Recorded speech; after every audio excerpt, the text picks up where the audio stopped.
ஐயனார் துணையில அடுத்து என்ன நடக்க போகுதுன்னு வாங்க பார்க்கலாம். சேரன் வீட்டை விட்டு போலாம்னு முடிவெடுத்து பஸ் ஸ்டாண்டுக்கு வர்றாரு. வர்ற வழியிலே நினச்சிக்கிட்டு வர்றாரு, தம்பிகளை விட்டு ஒரு நாள் கூட நம்ம பிரிஞ்சிருந்ததில்ல, இன்னி இவங்கள விட்டுட்டு நம்ம எப்படி இருக்க போகிறோம். ஏன்னா அம்மா இறந்ததுக்கப்புறம் அவங்கள நம்ம பெத்த பிள்ளையாட்டம் வளர்த்துட்டோம். கூட பிறந்த தம்பிகளை விட்டு இதுவரையிலும் ஒரு நாள் கூட நம்ம பிரிஞ்சதில்லை. நம்மளால இருக்க முடியுமா அவங்கள பிரிஞ்சு? ஆனால் வேற வழி இல்லை. தம்பிகளுக்கு நல்லது நடக்கணும்னா நம்ம கொஞ்ச நாளைக்கு பிரிஞ்சு தான் இருக்கணும்ட்டு அவரையே அவர் ஆறுதல் படுத்திக்கிட்டு பஸ் ஸ்டாண்டுக்கு வர்றாரு. ஆனால் வீட்டை விட்டு வெளியே வந்துட்டாரே ஒழிய எங்கே போகணும், எங்கே போய் தங்க போகிறோம் அப்படின்ற முடிவு அவர்னால எடுக்க முடியலை. ஏன்னா தம்பிகளை விட்டு பிரிஞ்சதே கிடையாது. அதுவே அவர் மைண்டில் நம்மளால் தம்பியை விட்டு இருந்துட முடியுமா அப்படின்னு சொல்லிட்டு அதையே நினச்சிக்கிட்டு பஸ் ஸ்டாண்டுக்கு வந்துடுறாரு. இங்கே பார்த்தா வீட்டில் எந்திரிச்சு பார்க்குறாங்க, சேரனை காணா. சேரன் லெட்டர் எழுதி வச்சுட்டு போயிருப்பாரு. அதை படித்து பார்த்துட்டு எல்லாரும் அழுக ஆரம்பிக்கிறாங்க. பல்லவன் சோழனை பார்த்து கேட்குறாரு, நீ பார்த்த வேலை தானே, நீ மட்டும் இந்த பொய்யான சாதம் எழுதலைனா அண்ணன் இப்படி ஒரு முடிவு எடுத்திருக்குமா? நீ தப்பா அந்த முடிவை எடுத்ததுனால இப்போ அண்ணன் வீட்டை விட்டே போயிருச்சு. நீ நம்ம அண்ணனை எங்கே போய் பார்ப்போம்? எதுக்கு அண்ணன் இப்படி ஒரு முடிவை எடுக்கணும்? அண்ணனை விட்டு நம்மளால பிரிஞ்சிருக்க முடியுமான்ட்டு பல்லவன் ஒரு பக்கம் ஓன்னு அழுக. இங்கே சோழன் இருந்துக்கிட்டு, நான் வேணுமாடா செஞ்சேன், அண்ணன் வாழ்க்கை நல்லா இருக்கணும், இப்படி கல்யாணம் பண்ணாமல் இருக்கே, அது வாழ்க்கை அப்படி போயிருமோன்னு நினச்சி தானடா நான் அந்த மாதிரி பண்ணினேன். அண்ணனுக்கு நல்லது நடக்கணுன்றது எனக்கு மட்டும் ஆசை இல்லையா? நான் என்ன அண்ணன் வீட்டை விட்டு வெளியே போகணும்னு நினச்சா இந்த மாதிரி பண்ணினேன் அப்படின்னு சொல்லி அண்ணன் தாண்டா அவசரப்பட்டு முடிவெடுத்துருச்சு அப்படின்னு சொல்லி அவரும் அழுக ஆரம்பிக்கிறாரு சோழனும். அப்போ பாண்டியன் சொல்கிறாரு, நான் நீ சாதகம் பொய்யா எழுதணும்னு நினைக்கையிலேயே இது ஏதோ தப்பாக தான் நடக்க போகுதுன்னு நினச்சேன். அது மாதிரியே இப்போ அண்ணன் தப்பான முடிவெடுத்து வீட்டை விட்டு வெளியே போயிடுச்சு. எல்லாத்துக்கும் காரணம் நீ தான் அப்படின்னு சொல்லி பாண்டியனும் சத்தம் போடுறாரு. அந்த நேரம் நிலா வெளியே வர்றாங்க ரூம்பை விட்டு. வரையில என்ன என்ன எல்லாரும் என்ன பேசிக்கிட்டு இருக்கீங்க அப்படின்னு கேட்கவும், சேரன் நான் வீட்டை விட்டு வெளியே போயிடுச்சு நீ அப்படின்ட்டு பல்லவன் அழுகிறாரு. அப்போ நிலா கேட்குறாங்க, என்னடா பல்லவா, என்னடா சொல்கிற? என்ன சேரன்னா வீட்டை விட்டு வெளியே போயிட்டாரா? என்னடா என்னங்க என்னென்னமோ சொல்கிறேன் பல்லவன் அப்படின்னு சொல்லிட்டு சோழனை பார்த்து கேட்குறாப்புல. ஆமாங்க நிலா, அண்ணன் இந்த மாதிரி லெட்டர் எழுதி வச்சுட்டு போயிடுச்சு அப்படின்ட்டு லெட்டரை நிலாட்ட காட்டுறாரு. நிலாவும் படித்து பார்த்துட்டு அவங்களும் அழுக ஆரம்பிச்சிடுறாங்க. சேரனா ஏன் இப்படி ஒரு முட்டாள்தனமான முடிவு எடுத்தாரு? எல்லாத்துக்கும் புத்திமதி சொல்லுவாரு, அவர் ஏன் இந்த முடிவை எடுத்தாரு? அவர்னால இந்த பொண்ணு வீட்டுக்காரங்க சொல்லிட்டு போனதுலேருந்தே அவர் ஆள் டல்லாதான் இருந்தார். ஆனால் நம்மகிட்டலாம் எதையுமே காட்டிக்கிறாம எப்பயும் போல தானே இருந்தார். அப்படி இருக்கையில் எப்படி இந்த முடிவை எடுக்கலாம் அவர் அப்படின்னு அவங்களும் சொல்லிக்கிட்டு அழுகுறாங்க. அப்போ தான் பாண்டியன் சொல்கிறாரு, அண்ணன் அப்படியெல்லாம் இப்படி ஒரு முடிவை எப்பயுமே அது எடுத்ததில்லை. எவ்வளவோ பிரச்சனைகளை சந்திச்சிருக்கு. எங்களுக்கு தான் அது புத்திமதி சொல்லணும், அட்வைஸ் பண்ணோம். ஆனால் இப்போ அது மனசு என்ன கஷ்டப்பட்டிருக்குன்னு தெரியலை. வீட்டை விட்டு வெளியே போகிற நிலைமைக்கு அது மனசில் ஏதோ ஆழமான கஷ்டத்தை அது உணர்ந்துருக்கு.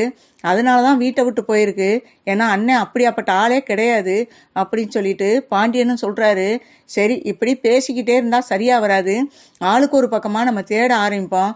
அண்ணன் இல்லாத வீட்டில் நினச்சி கூட நம்மளால் பார்க்க முடியாது அப்படின்னு சொல்லிட்டு, இந்த வீட்டில் நான் இருக்கிறேன்னா அதுக்கு முக்கால்வாசி சேரனன்னா தான் காரணம். அவர் இல்லாத வீட்டில் என்னாலே இருக்க முடியாது. அப்படி இருக்கையில் உங்களை சின்ன பிள்ளையிலேருந்து உங்கள் அம்மாவுக்கு பின்னாடி இவர் தான் உங்களை தூக்கி வளர்த்து கூட பிறந்த தம்பியெல்லாம் நினைக்காம பெத்த பிள்ளைய மாதிரி உங்களை பார்த்து பார்த்து வளர்த்துருக்காரு. அப்படியாப்பட்ட வீட்டில் அவர் இல்லாமல் நம்ம எப்படி இருக்கிறது? வாங்க உடனே போய் தேடி பார்க்கலாம் அப்படின்னு சொல்லிட்டு நிலாவும் சொல்கிறாங்க. இதுதான் நல்ல முடிவு, ஆளுக்கு ஒரு பக்கமாக தேடுவோம் அப்படின்னு சொல்லிட்டு எல்லாரும் ஆளுக்கு ஒரு பக்கம் தேட போகிறாங்க. அப்போ தான் நடேசன் உள்ளே வர்றாரு. நடேசன், என்ன என்ன எல்லாரும் பதட்டமாக இருக்கீங்க அப்படின்னு சொல்லவும் சோழன் சொல்கிறாரு, ஆமாம் இப்போ கேளுங்க, நேற்று உண்மையான ஜாதகம் எங்கே அப்படின்னு சொன்னதுக்கு ஜாதகம்லாம் எழுதலைன்னு சொன்னீங்க. அந்த ஒரு காரணத்தினால நான் பொய்யான ஜாதகத்தை எழுத போக பொண்ணு வீட்டுக்காரவங்க நேற்று அண்ணனை இந்த ஜாதகம் பொண்ணு தங்காத ஜாதகம் அப்படின்னு சொல்லவும் அது மனசு தாங்க முடியலை. அதனால லெட்டர் எழுதி வச்சுட்டு அண்ணன் வீட்டை விட்டு போயிடுச்சு. எல்லாத்துக்கும் காரணம் நீங்கள் தான். நீங்கள் மட்டும் பொறுப்பாக இருந்திருந்தா, ஒரு தகப்பனா பொறுப்பாக இருந்திருந்தா இன்னைக்கு இவர் இந்த நிலைமைக்கு போயிருப்பாரா அப்படின்னு சொல்லி சோழன் கத்துறாரு. பாண்டியனும் பல்லவனும் எல்லாரும் சேர்ந்து நடேசனை திட்ட ஆரம்பிக்கிறாங்க. யோ, எங்களுக்கு அப்படி மாதிரி நீ எப்பயுமே நடந்துக்கல. ஆனால் அந்த சாதக விஷயத்துலையாவது நீ பெத்த பிள்ளைகளுக்கு ஒரு ஜாதகம் எழுதி வைக்கலாம் இல்லையா? இப்போ அண்ணனுக்கு நேர்ந்த கதி தானே எல்லாத்துக்கும். சோழனுக்கு வந்து ஏதோ வந்து நல்லபடியாக வந்து நிலானி கிடச்சிட்டாங்க, அதே மாதிரி வந்து பாண்டியனுக்கு வானதி கிடச்சிட்டாங்க. இப்போ பல்லவனுக்கும் அதே நிலமை தானையா? யாராவது பொண்ணு வீட்டுக்காரங்க சாதகம் கேட்டால் என்னையா பண்ணுறது? நீ பண்ணின ஒரு விஷயம் கூட எங்களுக்கு நல்லதே பண்ணலை. இந்த ஜாதக விஷயத்துலையாவது நீ ஒரு அப்பனாக இருந்து எங்களுக்கு எழுதி வச்சிருக்கலாம்ல. எங்களுக்கு அதில் நம்பிக்கை இல்லை. இருந்தாலும் பொண்ணை பெற்றவங்க கேட்குறாங்க இல்லையா, நீ அப்பனா எங்களுக்கு என்னையா செஞ்ச? இப்போ என் அண்ணன் வீட்டை விட்டு போனதுக்கு நீந்தாயா முழு காரணம் அப்படின்னு சொல்லி பாண்டியனும் பேசுகிறாரு. அப்போ நிலாவும் சொல்கிறாங்க, அங்குள் நானும் தான் உங்களை திட்டணுன்னு இருக்கேன். ஏன்னா நீங்கள் ஒரு அப்பாவா எந்த இடத்துலையுமே நீங்கள் நடந்துக்கல. சேரனண்ணா இருந்து இந்த பிள்ளைங்களை வளர்க்கலைன்னா இன்னைக்கு இவங்க 3 பேர் வாழ்க்கையும் கேள்விக்குறியாயிருக்கும். அந்த இடத்துல சேரனண்ணா தாய்க்கு தாயா தகப்பனுக்கு தகப்பனா இருந்து அந்த பிள்ளைகளை வளர்த்து இன்னைக்கு ஆளாக்கி இருக்காரு. ஆனால் நீங்கள் தகப்பனா இருந்து ஏதாவது ஒரு கடமையை செஞ்சுருக்கீங்களா? இல்லையே. நேற்று நாங்கள் கேட்ட கேள்விகள் கூட நீங்கள் சரியாக கூட பதில் சொல்லாமல் நக்கலாகவும் எகத்தளமாகவும் பேசுகிறீங்க. ஒரு தகப்பன் மாதிரியா நடந்துக்கிறீங்க அப்படின்னு சொல்லி நிலாவும் பேசுகிறாங்க. இதை கேட்டு அவருக்குமே அதிர்ச்சி ஆகுறாரு. என்னது, சேரன் வீட்டை விட்டு போயிட்டானா? என்னம்மா சொல்கிற அப்படின்னும். இப்போ என்ன அங்கே அதிர்ச்சி ஆகுறீங்க? இது எப்போயாவது நடக்கும்ன்றது உங்களுக்கும் தெரியாமலாம் இருக்காது. ஆனால் நீங்கள் எதுலேயுமே பொறுப்பு இல்லாமல் இருந்ததுனால இன்னைக்கு வீட்டுக்கு தலைமையும் வீட்டை விட்டு வெளியே போயிட்டாரு. அவர் இந்த வீட்டில் இல்லை அப்படின்னா இந்த வீடு எப்படி இருக்கும்னு நினச்சி பார்த்தீங்களா அப்படின்னு சொல்கிறாங்க. சரிம்மா, என் மேலேயே தப்பு இருக்கட்டுமே, இப்போ அதெல்லாம் பேச நம்மளுக்கு நேரம் இல்லை. தயவு செய்து நீ வந்து எப்படியாவது வந்து சேரனத்தை கண்டுபிடிப்போம் அப்படின்னு சொல்லிட்டு எல்லாரும் ஆளுக்கு ஒரு பக்கம் தேட ஆரம்பிக்கிறாங்க. ஒருத்தவங்க கோயில் பக்கம் போகிறாங்க. அப்போ நிலா நினைக்கிறாங்க, அண்ணன் வந்து வீட்டை விட்டு வெளியே போகிறோம்னு முடிவெடுத்துருச்சு.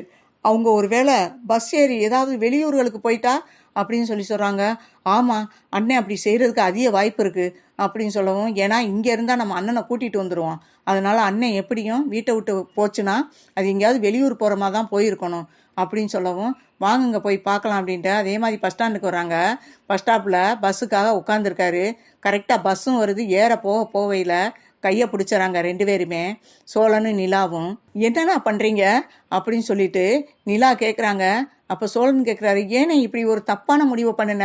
நீ எங்களை விட்டு நீ இருந்துட முடியுமா? இல்லை உன்னைய விட்டு தான் நாங்கள் பிரிஞ்சு இருக்க முடியுமா? கொஞ்சமாவது அதை யோசிச்சியா? எவனோ ஒரு முட்டா பையன் வந்து சாதகம் சரியில்லை அப்படின்னு சொன்னால் நீ அதை நம்பி நீ எங்களை விட்டுட்டு நீ வீட்டை விட்டு வெளியே வந்துடுவியா? இல்லை உன்னால தான் எங்களை விட்டு இருக்க முடியுமா? ஏனே சாதகமே பொய்யான ஜாதகம்னு தெரிஞ்சோம் நீ ஏனே இந்த முடிவை எடுத்துகிட்டு வந்த அப்படின்னு சொல்லி சோழனும் கேட்குறாரு. நிலாவும் அழுக ஆரம்பிக்கிறாங்க. ஏனே நீங்கள் இல்லாத வீட்டில் எங்களால் மட்டும் இருக்க முடியுமா? ஏனே இப்படி தப்பு பண்ணீங்க அப்படின்னு சொல்லவும், மன்னிச்சுக்க நிலா, என்னாலேயும் இப்போ இந்த பஸ்ஸில் கூட ஏறையில் கூட என் தம்பியை நினப்பு தான், எப்படி நம்ம இந்த தம்பியை விட்டுட்டு இருக்க போகிறோம்னு நினச்சேன் அப்படின்னு சொல்கிறாரு. ஏனே இவ்வளோ பாசத்தை உள்ளே வச்சுக்கிட்டு எவரோ ஒரு ஆள் சோசியக்காரர் சொன்னாருன்றதுக்காக நீங்கள் இப்படி ஒரு முடிவு எடுக்கலாமா? வாங்கினே வீட்டுக்கு போகலாம். பல்லவனும் பாண்டியன் நடேசன் எல்லாருமே அந்த பஸ் ஸ்டாண்டுக்கும் அவங்களும் வர்றாங்க சந்தேகப்பட்டு. இவங்க எல்லாரும் வந்துக்கிட்டு இருக்கையில அண்ணனை பார்த்துறாங்க. எல்லாரும் பார்த்துட்டு அண்ணனை அழுதுகிட்டே வந்து பார்க்க ஓடியாராங்க. அப்போ தான் நிலா சொல்கிறாங்க சேரன்கிட்ட, அண்ணா நீங்கள் வீட்டை விட்டு போக மாட்டேன்னு எனக்கு சத்தியம் பண்ணி கொடுங்க. இந்த மாதிரி தப்பை இனிமேல் பண்ணக்கூடாது அப்படின்னு சொல்லவும், இல்லைம்மா நான் இனிமேல் வீட்டை விட்டு போக மாட்டேம்மா அப்படின்னு சொல்லி நிலா கையில் சத்தியம் பண்ணி கொடுக்குறாரு. இதை பார்த்து எல்லாரும் சந்தோஷப்பட்டுட்டு சேரனை கூட்டிக்கிட்டு வீட்டுக்கு வர்றாங்க.